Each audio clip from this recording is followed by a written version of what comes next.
السلام علیکم، یہ ہے آئینہ اور میں ہوں محمد طاہر۔ مولانا طارق جمیل کے ساتھ مانسہرہ کے اجتماع میں ہونے والے سلوک کے تناظر میں ہم تبلیغی جماعت کی پوری تحریک کا جائزہ لے رہے تھے اور مختلف ادوار میں ہونے والے اختلافات کی ایک تاریخ پر سرسری سی نگاہ ڈال رہے تھے۔ اس جائزے میں ہمارا مقصود یہ ہے اور جو ہمارا تناظر ہے وہ یہ کہ مسلم امہ میں جو مختلف ادوار میں مختلف مسلم تحریکیں شروع ہوئی ہے، خواہ وہ کسی بھی تناظر میں ہو، دعوت کے میدان میں ہو، خانقاہ کے محاذ پر ہو، یا میدان جہاد کے حوالے سے ہو، یا پھر سیاسی حوالوں سے مذہبی بنیادوں پر اٹھنے والی مختلف تحریکیں ہوں، انہوں نے کیا اثرات مسلم معاشرے پر مرتب کیے اور ان کا انجام کیا ہوا۔ تبلیغی جماعت کے حوالے سے اگرچہ جو گفتگو ہے اس کا فوری محرک تو مولانا طارق جمیل کے ساتھ ہونے والا سلوک بنا، لیکن کم لوگ جانتے ہیں کہ مولانا طارق جمیل کے ساتھ جو سلوک روا رکھا گیا ہے اس کا تناظر کوئی تحریک انصاف کے ساتھ ان کی وابستگی نہیں ہے۔ مولانا طارق جمیل کا تحریک انصاف کے ساتھ کوئی تعلق بھی نہیں ہے۔ مولانا طارق جمیل پر مخصوص گفتگو میں بالکل آخر میں کروں گا کہ ان کے ساتھ اصل میں ہوا کیا ہے۔ ہم اپنے پچھلے ویلاگ میں اگر آپ نے وہ دیکھا ہو تو ہندوستان میں تبلیغی تحریک کے اندر مختلف ادوار میں ہونے والے اختلافات اور اس کی تاریخ کا ایک سرسری سا جائزہ لے چکے ہیں۔ ان 4 عمرہ کے حوالے سے ہم نے گفتگو کی ہے جو تبلیغی تحریک کی ابتدا اور قیام کے بعد سے مختلف ادوار میں بنتے رہے، جس میں خود مولانا الیاس رحمۃ اللہ علیہ، مولانا یوسف کاندھلوی رحمۃ اللہ علیہ اور مولانا انعام الحسن کے بعد اب جو تبلیغی جماعت 2 نیم ہو گئی ہے، 2 حصوں میں تقسیم ہو گئی ہے۔ ایک جو تبلیغ کا مرکز ہے وہ ظاہر ہے بستی نظام الدین ہے، جب بنگلہ والی مسجد کے متولی ان کو بنایا گیا تھا مولانا یوسف کاندھلوی صاحب کے خاندان کو، اور اب جو اصل تبلیغی جماعت اور اس کا بڑا جو گروپ ہے وہ اب ہندوستان میں دوسری مختلف جگہوں سے آپریٹ ہوتا ہے، جن میں سے ایک بڑا مرکز گجرات میں ہے، دہلی میں ہے۔ پاکستان میں جو تبلیغی جماعت کا مرکز ہے رائے ونڈ، وہ بنیادی طور پر اسی دوسرے گروپ کے ساتھ اپنے آپ کو مشخص کرتا ہے، یعنی وہ مولانا الیاس کی تحریک دراصل جو ہے وہ اس کے خاندان میں سمجھنے کے بجائے وہ اس گروپ کے ساتھ ہے جو اب گجرات سے آپریٹ ہوتی ہے، جس میں مولانا احمد دیولہ صاحب ہیں اور کچھ گجراتی علماء کرام ہیں اور باقی دیگر لوگ ہیں۔ تو پاکستان میں رائے ونڈ کا مرکز مولانا سعد کاندھلوی کے ساتھ منسلک نہیں ہے۔ اب یہ 2 مختلف گروپوں میں تقسیم ہے۔ پاکستان میں جو تبلیغی جماعت کا کام شروع ہوا وہ 1947 میں جب تقسیم ہند ہوئی تب سے ہی شروع ہو گیا تھا، اور پہلے جس آدمی کو پاکستان میں تبلیغی جماعت کے کام کے لیے بھیجا گیا تھا وہ ہندوستان میں ہی جو ایک صاحب تھے بھائی عبدالوہاب کے نام سے، بعد میں پاکستان میں انہوں نے تبلیغی جماعت اور مذہبی حلقوں میں افسانوی انداز کی شہرت حاصل کی، وہ تھے، اور یہ بنیادی طور پر مولانا یوسف کاندھلوی کی صحبت میں بھی رہے تھے اور مولانا الیاس کاندھلوی کی بھی صحبت میں رہے تھے۔ 25 سال کی ان کی عمر تھی جب انہیں رائے ونڈ میں انہوں نے رہائش اختیار کی، اور ان کی تشکیل مولانا یوسف کاندھلوی صاحب نے جو تبلیغ جماعت کے دوسرے امیر تھے پاکستان کے لیے کی تھی۔ میں بالکل ابتدائی دور کے 3 بڑے اجتماعات یا نمایاں اجتماعات کا ذکر کرتا ہوں جو تبلیغی جماعت کے بالکل ابتدائی پڑاؤ تھے، اور جس میں یہ تعین ہوا کہ تبلیغی جماعت کی حیت پاکستان میں کیا ہوگی۔ تقسیم ہند کے بعد تبلیغی جماعت کا جو پہلا اجتماع ہوا تھا وہ کراچی میں ہوا تھا، یعنی تبلیغی جماعت کا جو آغاز ہے اس کا پہلا جو اجتماع ہے، بڑا اجتماع، وہ کراچی میں ہوا تھا 26 دسمبر 1947 کو۔ اس کے بعد 13 مارچ 1948 کو ایک اور اجتماع ہوا، یہ نسبتاً بڑا اجتماع تھا، اور اس میں خود مولانا یوسف کاندھلوی صاحب یعنی تبلیغ جماعت کے جو حضرت جی تھے اور دوسرے امیر تھے انہوں نے شرکت کی تھی مارچ 1948 میں۔ اور تیسرا جو اجتماع تھا وہ 10 اپریل 1954 میں رائے ونڈ میں ہوا۔ اس کو رائے ونڈ کا پہلا اجتماع بھی کہا جا سکتا ہے۔ جو دوسرا اجتماع تھا 13 مارچ 1948 کا، جو جس میں خود مولانا یوسف کاندھلوی صاحب نے شرکت کی تھی، اس اجتماع میں یہ فیصلہ ہوا تھا کہ تبلیغی جماعت کا جو مرکز ہے وہ رائے ونڈ ہوگا۔ تو رائے ون کے مرکز کا تعین 13 مارچ 1948 کے اجتماع میں ہوا تھا، اور رائے ون کا جو پہلا بڑا اجتماع ہوا تھا وہ 10 اپریل 1954 میں ہوا تھا۔ اب ہم آتے ہیں تبلیغ جماعت کے عمرہ کی طرف۔ 4 دسمبر 1950 کو پہلے امیر جماعت کا تعین ہوا۔ جو پہلے امیر جماعت تھے، پہلے تبلیغ جماعت کے امیر تھے، وہ الحاج محمد شفیع قریشی صاحب تھے۔ یہ کوئی 21 سال تک امیر رہے۔ 19 دسمبر 1971 کو ان کا پشاور میں تبلیغی اجتماع کے دوران انتقال ہوا۔ پھر دوسرے امیر کا متعین ہوئے اور وہ تھے الحاج محمد بشیر صاحب۔ یہ بھی کوئی 21 سال تک امیر رہے، اور ان کا جو انتقال ہوا وہ 9 جون 1992 میں ہوا۔ 9 جون 1992 میں ان کے انتقال کے فوراً بعد بھائی عبدالوہاب تیسرے امیر جماعت متعین ہوئے۔ آپ اچھی طرح جانتے ہیں کہ بھائی عبدالوہاب صاحب، جن کا میں نے ابھی ابتدا میں ہی ذکر کیا کہ ان کی تشکیل باقاعدہ ہندوستان سے پاکستان کے لیے ہوئی تھی، اور وہ 1948 میں ہی پاکستان میں تھے، لیکن ان کو 1992 میں تیسرا پاکستان میں امیر بنایا گیا۔ ان کے بعد جو ہے وہ یہ جو ذمہ داری تھی مولانا نذر الرحمن کے کاندھوں پر آ پڑی، اور مولانا نذر الرحمن صاحب چونکہ بہت زیادہ علیل ہے، تو بنیادی طور پر اب یہ جو ذمہ داری ہے وہ ایک شورا ہے، اور اس شورا میں جو فیصل کا کام کرتے ہیں، یعنی جو مشاورت سے ایک طرح سے امیر کی ذمہ داری یا نائب امیر کی ذمہ داری یا قائم مقام امیر کی ذمہ داری سنبھالتے ہیں، وہ مولانا احمد بٹلہ صاحب ہے۔ لیکن یہ جو پورا عمرہ کا تعین ہے، ان میں جو بنیادی طور پر تبلیغی جماعت کے اندر مختلف ادوار میں مختلف مسائل آتے رہے، مختلف فیصلوں میں مختلف مشکلات آتی رہی، لیکن جو بنیادی مسائل شروع ہوئے اور جو بڑا تبلیغی جماعت کو دھچکا پاکستان کے اندر لگا، وہ ایک مذاکرہ کمیٹی تھی، جنہیں مشقیں کرنے والے بھی لوگ کہا جاتا تھا۔ انہوں نے پوری طرح بھائی عبدالوہاب کو اپنی تحویل میں لے لیا۔ بھائی عبدالوہاب کی بے پناہ شہرت تھی، اور ان کے گرد بہت ساری دیومالائی قسم کی کہانیاں بھی جڑی ہوئی ہیں۔ بھائی عبدالوہاب صاحب کا انتقال 18 نومبر 2018 کو ہوا تھا۔ 18 نومبر 2018 کو جب ان کا انتقال ہوا تو ان کی نماز جنازہ میں 30-35 کلومیٹر تک گاڑیوں کی قطاریں تھیں۔ ایک محتاط اندازے کے مطابق 15 سے 20 لاکھ لوگوں نے ان کے نماز جنازہ میں شرکت کی تھی، اور 4 سے 5 لاکھ لوگ ایسے بتائے جاتے تھے جو راستوں میں پھنس گئے تھے۔ پاکستان کی تاریخ میں اتنا بڑا نماز جنازہ شاید ہی کسی کا ہوا ہو۔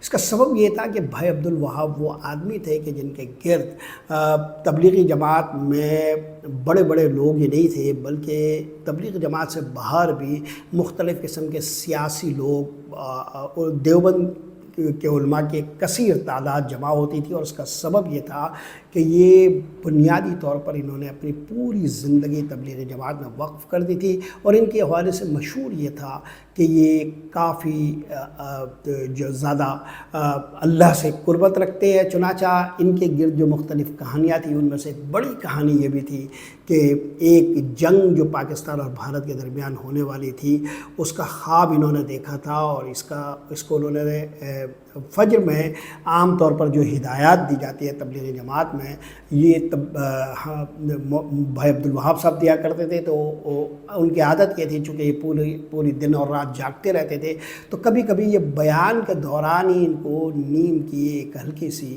ان کے اندر جو ہے وہ ایک کیفیت طاری ہوتی تھی، جو چند سیکنڈ پر محیط ہوتی تھی، مگر اس روز کچھ زیادہ ہی دیر وہ نیند کی کیفیت میں چلے گئے۔ لوگوں نے ان کو جگانا مناسب نہیں سمجھا۔ اس دوران انہوں نے بیان کے دوران ہی کسی کے کان میں کوئی سرگوشی کی، وہ صاحب چلے گئے، اور پھر پتہ یہ چلا کہ انہوں نے اسی دوران یہ پاکستان اور بھارت کے درمیان جنگ کی کوئی کیفیت دیکھی تھی، کچھ جہازوں کو اڑتے ہوئے دیکھا تھا۔ یہ بات میں اس لیے دہرا رہا ہوں کہ حالیہ دنوں میں جو جنگ ہوئی ہے پاکستان اور بھارت کے درمیان، اس جنگ میں جہازوں کا بڑا ذکر ہوتا رہا۔ خیر، تو وہ بات ضیاء الحق صاحب کے کانوں میں گئی، اور پھر کہا جاتا ہے کہ وہ کرکٹ ڈپلومیسی شروع ہوئی، اور ضیاء الحق صاحب جو ہے وہ ہندوستان چلے گئے۔ یہ بات کتنی درست ہے اور کتنی غلط، اس کو جانچنے پرکھنے کا براہ راست کوئی ذریعہ نہیں ہے۔ ہیں۔ میں نے اگرچہ مختلف لوگوں سے اس واقعے کو جب میں نے یہ کئی اشرے پہلے سنا تھا تب سے میں لوگوں سے پوچھتا ہی رہا ہوں، سب لوگ یہ کہتے رہے ہیں کہ ہاں ہم نے بھی یہ واقعہ سنا ہے، اور کچھ لوگ یہ بھی کہتے ہیں کہ یہ جو واقعہ جن لوگوں نے دیکھا ہے، جو اس کیفیت میں تھے اس وقت موجود تھے، کچھ اس کے عینی شاہدین بھی مجھے ملے، لیکن جو حقیقی طور پر پیچھے کیا ہوا تھا اس کی تصدیق کرنے والا مجھے کوئی نہیں ملا۔ تو بھائی عبدالوہاب کے گرد ایسی بہت ساری کہانیاں تھیں، ان کے گرد لوگوں کا جمع ہونا بالکل فطری تھا، ان کے اندر ایک کشش تھی، دنیا سے بے رغبتی تھی، اور مولانا الیاس رحمۃ اللہ علیہ کی صحبت میں وہ 6 ماہ براہ راست رہے تھے۔ پھر مولانا یوسف کاندھلوی کے ساتھ انہوں نے وقت گزارا، انہوں نے ان کی تشکیل کی تھی، اور یوں تبلیغ جماعت کے بالکل ابتدائی لوگوں میں ان کا شمار ہوتا تھا، یعنی وہ اپنے بالکل نوجوانی میں تبلیغی جماعت کے لیے اپنے آپ کو وقف کر چکے تھے۔ لہٰذا بھائی عبدالوہاب صاحب کے گرد بہت سارے لوگوں کا اکٹھا ہونا بالکل فطری تھا، ان کے اندر ایک فطری کشش بھی تھی۔ میں نے ان کو خود بھی 2-3 دفعہ دیکھا ہے، دور سے ہی ان کے گرد ایک ایسا حالت تھا کہ ایک کشش محسوس ہوتی تھی۔ تو بہرحال بھائی عبدالوہاب صاحب کے زمانے میں جب وہ ان کا امارت کا دور تھا تو مختلف فتنوں نے سر اٹھایا، اور ان میں جو سب سے بڑا فتنہ تھا وہ مذاکرہ مہم تھی، وہ مشقوں کی ایک مہم تھی۔ 3-4 لوگ تھے جنہوں نے اپنے گرد ایک بڑی قوت اکٹھی کر لی تھی اور رائے پر عملاً قبضہ کر لیا تھا۔ مقیمین کی شکل میں انہوں نے رائے کے اندر کافی لوگوں کو اکٹھا کر لیا تھا، یہ مقیمین تھے وہاں کے، اور رائے کے اندر جو مشورہ ہوتا ہے اس مشورے پر بھی ان کا عمل دخل تھا۔ انہوں نے رائے کی پوری ترتیب کو بگاڑنے کی شعوری کوشش کی۔ رائے کی جو پوری ترتیب ہے ان میں ایک وحدت فکر، وحدت قول اور وحدت عمل ہے، جو مولانا احمد علی بہالپوری صاحب اپنی زبان میں بیان کرتے تھے اپنے بیانات میں۔ یہ وحدت قول، وحدت فکر اور وحدت عمل کو ظاہر کرنے والی تبلیغی جماعت کی جو بھی ترتیب اور شکل تھی، اس کو بگاڑنے کی اس مذاکرہ مہم میں کوشش کی گئی۔ پہلا مرحلہ تو یہ تھا کہ انہوں نے گشت کے عمل کو شعوری طور پر ختم کرنے کی کوشش کی۔ انہوں نے مسجد میں جماعتوں کو بٹھا دیا اور کہا کہ وہ یہیں پر مذاکرہ کرے اور فکر کرے۔ اسی طرح انہوں نے فضائل اعمال کا جو ایک مذاکرہ ہوتا ہے ان کے ہاں، ایک مطالعہ ہوتا ہے، اس کو بدلنے کی کوشش کی۔ پھر جو جماعتوں کی تشکیل کا پورا عمل ہے اس کو بھی انہوں نے کسی حد تک ڈسٹارٹ کرنے کی کوشش کی، اور یہ وہ پورا کھیل تھا کہ جس نے تبلیغی جماعت کو کئی عرصے تک بے چینی میں مبتلا رکھا۔ 2 طرح کے کام شروع ہو گئے۔ ایک طرح سے عملاً تبلیغی تحریک رائے میں 2 نیم ہو گئی۔ ایک گروپ یہ تھا، یہ گروپ بیٹھ گیا رائے لاہور میں جو مسجد ابراہیم ہے وہاں، جہاں شب بیداری ہوتی ہے ہفتہ وار، جو ان کا شب جمعہ ہوتا ہے، یہ وہاں بیٹھتا تھا، اور وہاں بیٹھ کر پوری تبلیغ کو کنٹرول کرنے کی کوشش کر رہا تھا۔ اس گروپ نے یہ بھی کوشش کی کہ جو رائے کا مرکز ہے وہ ختم کر دیا جائے، اور تبلیغی جماعت کا مرکز ہی ایک طرح سے لاہور میں مسجد ابراہیم کو بنا دیا جائے۔ یہ گروپ اتنا جری ہو گیا تھا کہ انہوں نے رائے کا جو مدرسہ ہے اس کے محتمم مولانا احسان الحق، جو تبلیغی جماعت کے اکابرین میں شامل تھے، چند ایک بزرگ جن کا نام لیا جا سکتا تھا، ان کے والد صاحب باو بشیر تھے، اور یہ ذوالفقار علی بھٹو کے کہیں ہم جماعت بھی رہے تھے، اور پاکستان کے اندر TNT کے غالباً پہلے سربراہ بھی تھے۔ تو مولانا احسان الحق جو تبلیغی جماعت کی ریڑھ کی ہڈی تھے، اور مولانا طارق جمیل انہیں اپنے استادوں میں بھی کبھی کبھی کہتے ہیں، تو یہ جو مولانا احسان الحق تھے انہوں نے زبابندی کرا دی، ان پر پابندی لگا دی۔ تبلیغی جماعت کے کسی اجتماع میں وہ بول نہیں سکتے تھے، یہاں تک کہ ان کی خواتین کو مستورات کی جماعت میں شامل نہیں کیا جاتا تھا، وہاں ان کی خواتین تک پر پابندی لگا دی تھی، اور یہ وہی مشقوں والے لوگ اور مذاکرہ کمیٹی تھی۔ انہوں نے صرف اتنا ہی نہیں کیا بلکہ رائے کے مشورے پر قبضہ کر لیا، اور آہستہ آہستہ یہ تبلیغی جماعت کی پوری شکل و صورت کو بگاڑ رہے تھے۔ اس دوران کوئٹہ میں ایک تنازع ہوا، اور اس تنازع میں بھائی عبدالوہاب صاحب تشریف لے گئے اس تنازع کو حل کرنے کے لیے، تو یہاں رائے میں جو یہ مذاکرہ کمیٹی تھی یہ اور کچھ اور لوگوں کے درمیان تنازع ہو گیا۔ رائے کے مدرسے کے جو طلبہ تھے وہ ان کے خلاف باہر نکل آئے، اور یہ تنازع اتنی بھیانک شکل اختیار کر گیا کہ اس مذاکرہ کمیٹی کے 3 اہم لوگوں میں شامل ایک صاحب تھے عبد الرحمن صاحب، انہوں نے مولانا احسان الحق صاحب کے خلاف ایک FIR درج کرا دی۔ یہ بات بہت زیادہ اشتعال انگیز تھی۔ اس وقت جو لیفٹیننٹ جنرل ناصر صاحب تھے جو DG ISI کسی زمانے میں رہے تھے، وہ اسلام آباد میں تھے، اور اسلام آباد سے وہ بہت سخت الفاظ میں اس کی مذمت کر رہے تھے، اور تبلیغ جماعت کے لوگوں کو وہاں سے وہ سمجھا رہے تھے کہ کس طرح انہیں چلنا ہے، اور پولیس کو یہ کہہ رہے تھے کہ اگر کوئی FIR کی روشنی میں کوئی اقدام اٹھایا گیا تو اس کی مزاحمت کی جائے گی۔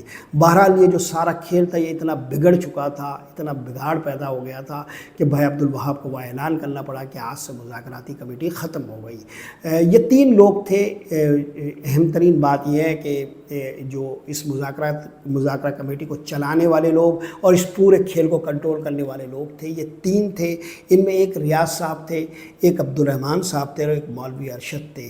مولوی ارشد کا تعلق پتوکی سے تھا، عبد الرحمن کا تعلق لاہور سے تھا، اور یہ ریاض صاحب کئی بیرون ملک سے آئے تھے، اور ان تینوں نے عملاً اس تبلیغ تحریک کے فیصلہ سازی سے لے کر انتظامی معاملات تک سب کو کنٹرول میں لینے کی کوشش کی تھی۔ یہ کہاں سے آئے، کیوں آئے، کس طرح آئے، اس کا تو کوئی اندازہ نہیں ہے، لیکن ان میں سے کچھ ریٹائرڈ میجر تھے، اور کچھ مختلف سرکاری اداروں کے ریٹائرڈ افسران تھے، کچھ ریٹائرڈ فوجی تھے، اور انہوں نے رائے میں جو پورا نظام ہے اس کو کنٹرول کرنے کی کوشش کی۔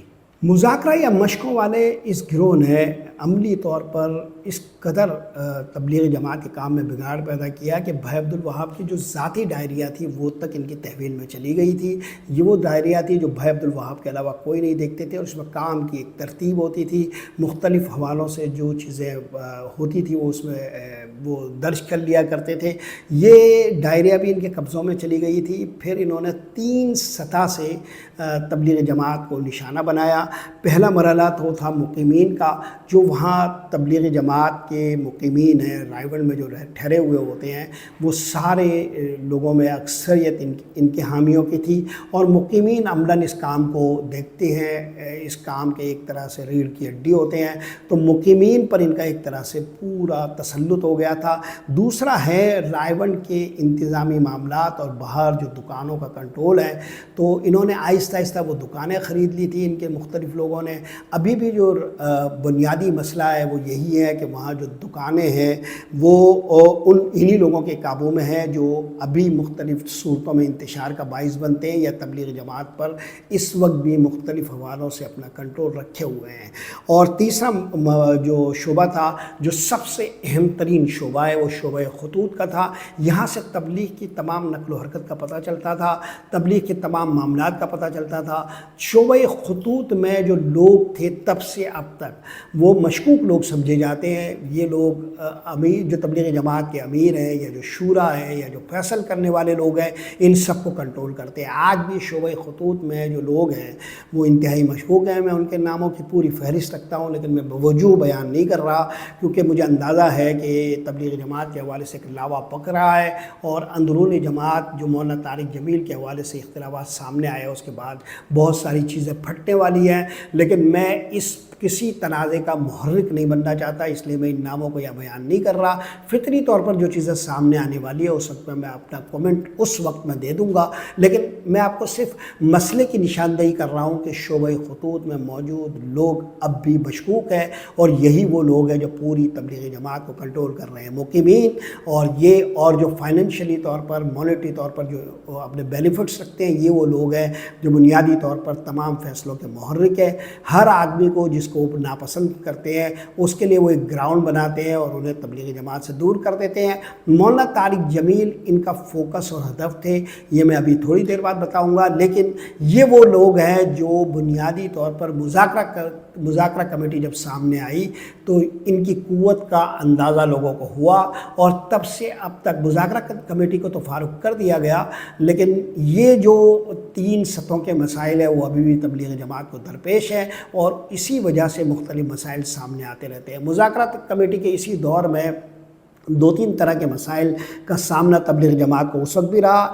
ایک تو یہ مسئلہ بھی رہا کہ تبلیغ جماعت کے اندر جادو ٹونے کی باتیں سنائی دینے لگی کہ یہاں کچھ لوگوں کو سحر زدہ کیا گیا ہے۔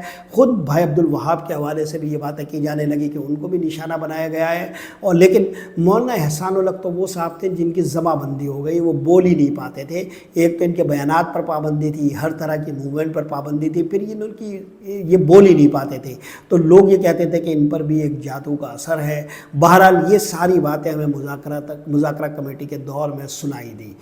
مذاکرہ یا مشقوں والے اس قضیے کے بعد ایک اور بڑا قضیہ سامنے آیا جب غبن کا معاملہ ہوا یا اور چیزیں ہوئی۔ اس میں 3 لوگ سامنے آئے جس میں مولانا طارق جمیل کا کردار تھا۔ مولانا طارق جمیل نے اس پورے گروپ کو روکا تھا۔ یہ کیا مسئلہ تھا؟ مولانا طارق جمیل کا معاملہ کیا تھا؟ مولانا طارق جمیل نے اس پورے گروپ کو کیسے روکا تھا؟ اور تبلیغی جماعت کے اندر شخصیت کا خلا اب ہمیں کیوں دکھائی دینے لگا ہے؟